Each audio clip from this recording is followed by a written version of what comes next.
Buenas a todos, yo soy Alejandro Medina, os voy a presentar mi trabajo de corrección en errores de cuántica, que es una técnica fundamental para poder construir ordenadores cuánticos a gran escala. Hay que diferenciar principalmente un ordenador clásico de uno cuántico. El ordenador cuántico aprovecha fenómenos como la superposición y el entrelazamiento para resolver problemas de una manera más eficiente que un ordenador convencional. La diferencia también es que el ordenador cuántico es muy sensible al ruido y este ruido provoca decoherencia. Entonces tenemos que aislar bien los procesos para que podamos manejar los qubits sin que se produzca ninguna pérdida de datos, sin que haya interferencia, a la vez que el ordenador nos da a nosotros el poder de poder manipular estos qubits o estas partículas. Como he dicho, ya he hecho un poco de spoiler y mi compañero lo ha explicado muy bien, los ordenadores cuánticos se componen de qubits, que son una partícula que, a diferencia de un bit clásico, se encuentra en una superposición de dos estados. En vez de estar en 0 o en 1, el qubit se encuentra en este estado.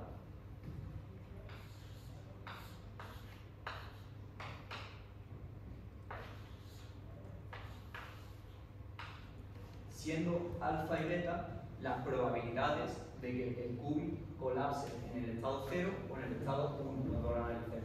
La forma visual que tenemos de ver un qubit es la siguiente: alfa y beta. Como he explicado, alfa, la probabilidad de que colapse en el estado 0, y beta, la probabilidad de que colapse en el estado 1. ¿Cómo podemos visualizar un qubit? Pues el qubit se representa en una esfera, que es la esfera del bloque.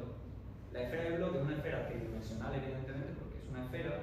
Lo que pasa que a la hora de querer yo hacer el código para desarrollarla, me ha sido imposible mantener una tercera dimensión y hacer que el qubit lo pudiese mover a mi antojo. Entonces perdía sentido los resultados, así que yo he preferido utilizar dos dimensiones, dos ejes principales, que yo creo que también son lo más importante.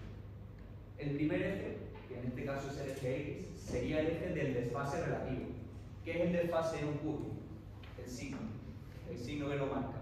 Puede ser más o menos, y es muy importante porque luego nos va a permitir corregir errores de fase acorde a una técnica que voy a explicar ahora. Y el eje vertical, en este caso, es el eje de polarización. Cuando un qubit se encuentra en el estado 0, se está en el polo norte de la esfera del bloque, y cuando está en el estado 1, en el polo sur. Cuando no está ni en el polo norte ni en el polo sur, se encuentra en la superposición de la que hemos estado hablando. Y ahora nos surge el principal problema de la física cuántica, de los ordenadores cuánticos, que es el ruido. Como he explicado antes, tenemos que intentar aislar los procesos al máximo, pero teniendo en cuenta que tenemos que manipular estos qubits. Entonces lo que hacemos es introducir técnicas que nos permiten manipular y corregir los errores que se producen a la hora de comunicarnos entre los qubits. Y aparecen dos tipos de errores fundamentales, que os lo voy a explicar, que son el de bit y el de fase, y cómo se podrían combinar la corrección de los errores de bit y de fase en una tercera técnica que nos permite arreglar errores de hasta 9 qubits a la vez, que ya es decir. El principal error, y el que hay que entender más, es el de bit flip, y lo vamos a hacer a través de una técnica que es el código de repetición de 3 bits, que es el que ha aplicado mi compañero. ¿Cómo lo hacemos? Bueno, pues esta corrección pasa principalmente por convertir un qubit lógico en 3 físicos. Si tenemos el qubit 0, que sería este, lo que hacemos es, para trabajar con él y no analizarlo directamente, al pasarlo a 3 qubits físicos, lo que hacemos es transformarlo en este. Y una vez lo transformamos en esto, es mucho más manipulable para nosotros porque podemos utilizar circuitos eléctricos para encontrar el error. Vamos a suponer que yo me quiero comunicar con Laura. Lucía, perdón. Supongamos que yo me quiero comunicar con Lucía a través de qubits. Al introducir puertas lógicas y al introducir circuitos enormemente grandes, inevitablemente introducimos una probabilidad de error que tenemos que tener en cuenta, porque si no la tenemos en cuenta vamos a transmitir información errónea y eso no nos interesa. Entonces, para corregir que yo a Lucía le mando el qubit correctamente, lo que hacemos es una técnica.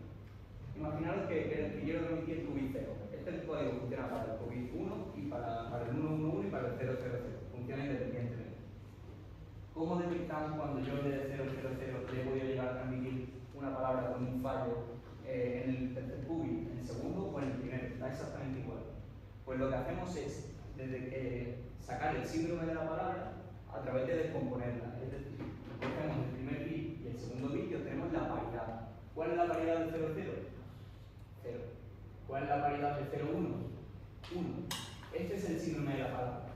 Y a través del síndrome de la palabra lo que obtenemos es la forma de cómo codificarla de nuevo correctamente.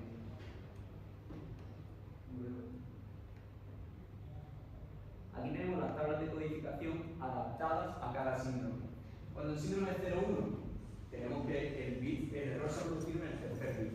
Cuando es 1, 1, en el del medio. En relación directa, que no lo había tenido en cuenta, claro, es la traducción de binario a decimal. Si es 1, 1, el error está en el bit del medio, o sea que era algo que yo no había tenido en cuenta. Entonces, ¿qué hacemos con esto? Pues si sabemos que el síndrome es 0, 1 y la corrección que tenemos que aplicar es el tercer bit de 0, 0, 1, hacemos 0, 0, 1 con la operación XOR con la corrección que tenemos que aplicar, que sería 1 y X, y esta X se cambia directamente con este 1 y hacemos que el qubit correctamente sea 0, 0, 0, que es el que nos interesa transmitir desde el principio.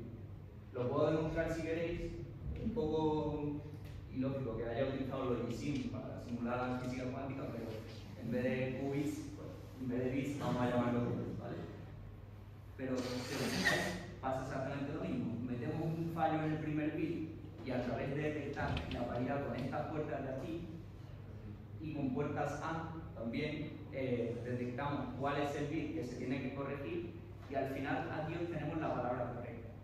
Ya os digo, funciona cuando es 0 y cuando es 1, porque si tenemos aquí que queremos transmitir la palabra 1, 1, 1 y metemos un fallo en el último bit, también nos la transmite como 1, 1. Pero esto también es un poco un arma de doble filo, porque solo detecta bit flips de un bit. En el caso de que nosotros quisiéramos transmitir la palabra 0, 0, 0, si hay dos bit flips, la detecta como si fuese el qubit 1 y no es igual de óptimo. Lo que pasa es que estudiando un poco las probabilidades de que se produjesen dos bit flips en la misma palabra eran ínfimas. Hay que tenerla en cuenta, pero eran ínfimas. Entonces yo creo que me ha parecido más interesante centrarme en este tipo de errores. ¿Qué pasa? Que luego, si hemos entendido bien la segunda corrección de errores nos va a resultar trivial, porque es súper parecido. ¿Cómo lo podemos hacer? El segundo error que voy a explicar corrige errores de fase. Como he explicado antes, era el signo. El circuito es súper parecido, lo que pasa es que nos introducimos a una puerta lógica nueva, que es la puerta de Hammond. Esta puerta no he podido simular el circuito porque Logisim no incluye esta puerta, entonces me ha sido imposible hacer el circuito. Pero en términos muy generales, lo que hace es la puerta de Hammond convierte el signo más o el menos de la fase, hace una equivalencia, hace que más es el 0 y el signo menos es un 1. Transforma la fase en bits y trata el error exactamente igual que un bit flip, exactamente igual que el primero. Por eso he dicho que si entendemos el primero es muy fácil entender el segundo, porque es que se trata exactamente igual. Una vez hemos resuelto el fallo a través de la detección de la paridad y tal, volvemos a pasar el 0 y 1 por otra puerta de Hammond y lo que hacemos es pasarlo así, ¿no? Otra vez. Eso en términos muy generales. Y estos dos errores se pueden combinar en un tercer tipo de... en una tercera resolución de errores que se pueden combinar, que permite combinar estas dos técnicas para llegar a resolver fallos de 9 qubits a la vez. ¿De qué manera? Que no voy a profundizar mucho porque tampoco quería simularlo bien con alguna herramienta, pero es que no la he encontrado. Entonces, ¿de qué manera? Podemos dividir el qubit principal en 3 bloques de 3 qubits, lo que nos permite resolver fallos de hasta 9 qubits. Esta técnica se llama el shortcode de 9 qubits.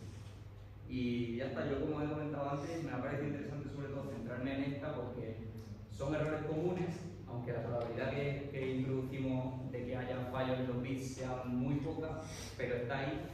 el hecho de que se produzcan 2 o 3 fallos en los bits, en los qubits, me parece ya que sería meternos demasiado profundo y creo que con esto se puede llegar a entender los errores más básicos. Así que ya está. Entonces,